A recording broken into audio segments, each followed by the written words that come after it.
sampaikan komitmen bahwa kami akan membantu sepanjang dia bisa terbuka secara terang, mengungkapkan secara terang benderang apa sih yang menjadi fakta-fakta hukumnya. Jangan lagi ada yang ditutup-tutupi gitu.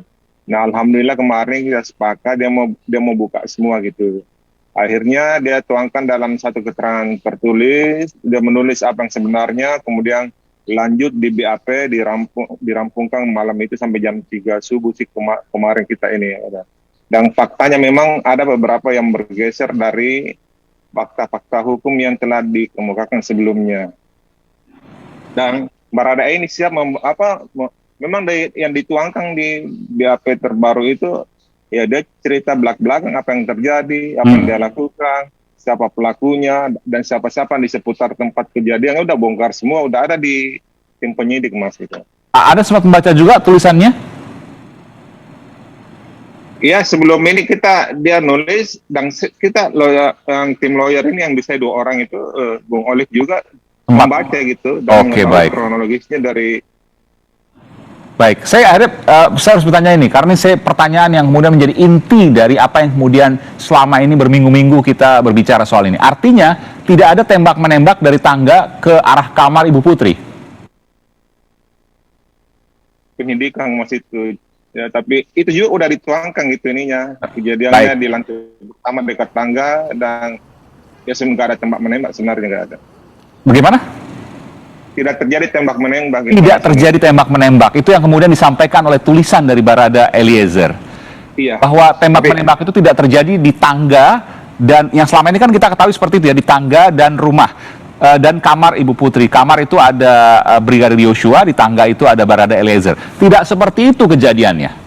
Tidak seperti itu, Mas. Tidak seperti itu. Seperti apa kejadiannya dituliskan oleh Barada Eliezer. Bahwa saya mendapat informasi, saya harus tanya juga, bahwa ia belakangan turun justru setelah Brigadir Yosua jatuh bersimbah darah. Tidak juga begitu ininya apanya. Dia pas kejadian itu ada di ininya, tapi tidak gitu kondisi ininya, kondisi yang dia kemukakan fakta terakhirnya. Gitu. Artinya waktu masih hidup Barada Eliezer, waktu Brigadir Yosua masih hidup, Barada Eliezer ada di situ? Ada di situ, ada. Ada. Jadi proses pembunuhan, misalnya proses tewasnya Barada Eliezer, entah pakai itu dugaan pembunuhan atau yang lain, itu Barada Eliezer melihat dengan mata kepala sendiri? Melihat, dan ada beberapa saksi gitu. Udah dikemukakan ini, udah dibongkar semua, udah diungkapkan semua fakta-fakta hukumnya di BAP, Mas. Udah di belak-belakang, udah diinikan kayaknya. Oke. Dan yang menembak Brigadir Yosua bukan Barada Eliezer? Saya sebenarnya tidak dalam kapasitas untuk ini mengungkapkan ini, menjelaskan ini, karena ini wilayah penyidikan gitu, Mas. Tapi intinya dia mengaku kesalahannya, berarti dia berbuat juga, dan karena dia mau justice collaborator, berarti itu kan isyarat bahwa ada pelaku lain yang terlibat gitu. Itu isyaratnya ke sana, Mas. Dia diperintah untuk apa, Pak Burhan? Kan dikatakan dia diperintah. Ya, ada perintah terkait dengan tindak pidana yang disangkakan. Tapi sifatnya spontanitas. Spontanitas. Baik. Artinya ada diperintah. Dan seperti apa? Iya, apakah kemudian ada 2 versi? Apakah kemudian diperintah untuk menembak saat Brigadir Yosua masih hidup atau saat Brigadir Yosua sudah jadi jenazah? Itu 2 hal yang berbeda. Betul ya, Mas. Ya. Dan jawabannya adalah pada waktu itu? Masih hidup. Oh, masih hidup. Oke, baik. Dan memang betul bahwa itu adalah senjata Glock 17 adalah senjata milik Barada Eliezer? Iya, dia bilang dia senjatanya dia, Mas, gitu ya. Beberapa bulan setelah dia memegang ya, baru beberapa bulan ya, betul? Iya, benar ya. Baik. Dari semua ini artinya Barada Eliezer adalah saksi kunci.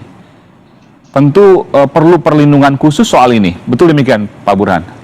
Iya, benar, Mas. Ini kan sebenarnya kotak Pandoranya kan udah kebuka di Barada Eliezer ini. Dari kemarin BAP itu udah kebuka semua. Nah, ini kalau tinggal disesuaikan barang-barang bukti dengan pengakuan Barada ini gitu. Nah, begitu dapat barang-barang bukti yang bersesuaian, ya pasti udah ada selanjutnya.